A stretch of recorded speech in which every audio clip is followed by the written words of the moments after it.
Good morning बच्चों। हम लोग संस्कृत में पुरुषोत्तमा रामा पढ़ रहे हैं, जिसमें से हम लोगों ने 8 श्लोक पढ़ लिए थे। 9वां श्लोक देखिए, कह रहे हैं स च नित्यम प्रशांतात्मा मृदुपूर्वम च भास्ते उच्चमानो अपि परुषम नोत्तरम प्रतिपद्यते। स च नित्यम प्रशांतात्मा, च मतलब और वे भगवान श्री राम, स मतलब वे।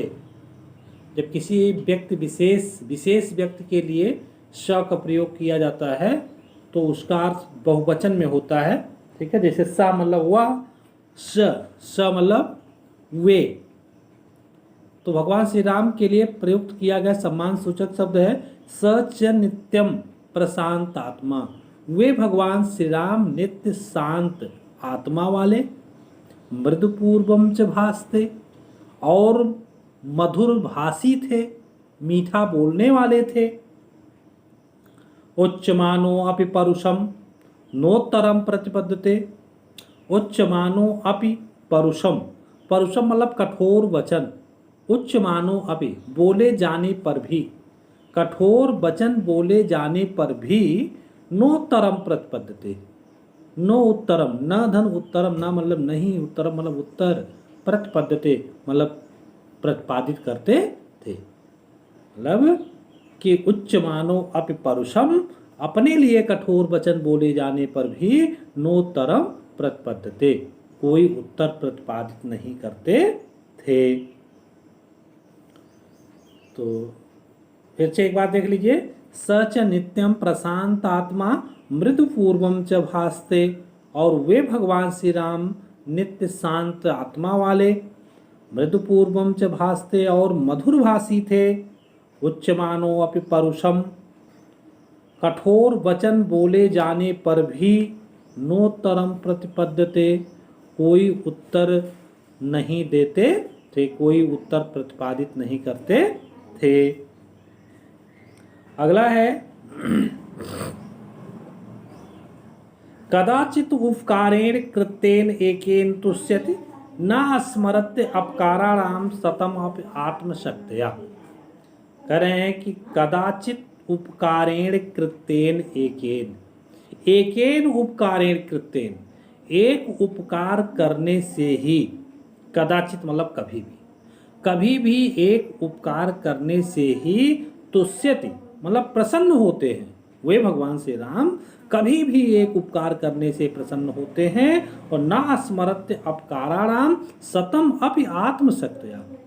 सतम अपकाराणाम, सैकड़ों अपकारों का न स्मरत्य, स्मरण नहीं करते हैं, आत्मशक्तया अपनी शक्ति के द्वारा, अपनी शक्ति के द्वारा सैकड़ों अपकारों का स्मरण नहीं करते हैं। कहने का अर्थ है कि उनके लिए कोई एक उपकार कर दे तो वो प्रसन्न हो जाते हैं, और अगर वो सैकड़ों उपकार किया हो तो उसका स्मरण वो नहीं करते। जैसे मान लीजिए कोई मनुष्य है, उनके लिए सैकड़ों अपकार कर दे, सैकड़ों मतलब बुराइयां उनके लिए करे, तो वह एक उपकार करने से ही प्रसन्न हो जाते हैं, वो पिछले किए गए 100 अपकारों का स्मरण नहीं करते हैं। कह रहे हैं कदाचित उपकारेण कृतेन एकेन तुष्यते, कभी भी एक उपकार करने से वो प्रसन्न हो जाते हैं।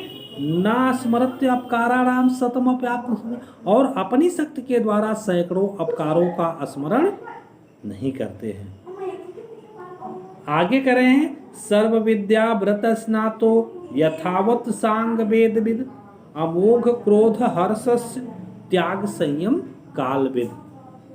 मतलब सर्व विद्या व्रत स्नातो, सभी प्रकार की विद्याओं और व्रतों को जानने वाले, यथावत सांग वेद विद, उसी प्रकार सा अंग, अंग सहित वेद विद, वेदों के ज्ञाता। मतलब कि सभी विद्याओं और व्रतों को जानने वाले, उसी प्रकार अंग सहित वेदों के ज्ञाता थे। कौन? वे भगवान श्री राम। इतना आप कहेंगे ना कि वे भगवान श्री राम सर्व विद्या व्रत स्नातु, सभी प्रकार की विद्याओं और व्रतों को जानने वाले, यथावत सांग वेद विद, उसी प्रकार अंग सहित वेदों के ज्ञाता थे। अमोघ क्रोध हर्षस्य त्याग संयम कालविद। अमोघ क्रोध हर्षस्य मतलब उनका क्रोध और उनकी प्रसन्नता दोनों अमोघ मतलब अचूक थी।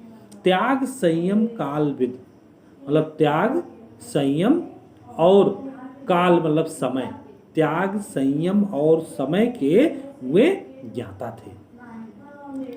अमोघ क्रोध हर्षस्य उनका क्रोध और उनकी प्रसन्नता दोनों अचूक है। त्याग संयम कालवेद वे त्याग संयम और उचित समय के ज्ञाता थे। जैसे सर्व विद्या व्रत स्नातो यथावत सांग वेद विद, वे भगवान श्री राम सभी प्रकार की विद्याओं और व्रतों को जानने वाले, उसी प्रकार अंग सहित वेदों के ज्ञाता थे। अमोघ क्रोध हर्षस्य उनका क्रोध और उनकी प्रसन्नता दोनों अचूक थे। त्याग संयम कालविद त्याग संयम और उचित समय के वे ज्ञाता थे। तो इस प्रकार पुरुषोत्तम रामा में 11 श्लोक थे। हम 11 का अनुवाद आपको 3 वीडियो में बता दिए हैं। अब आप उसको भली प्रकार से देख करके और लिख करके और तैयार कर लेंगे। अगली क्लास में हम लोग जो इसमें अभ्यास प्रश्न दिए गए हैं उन पर चर्चा करेंगे। तो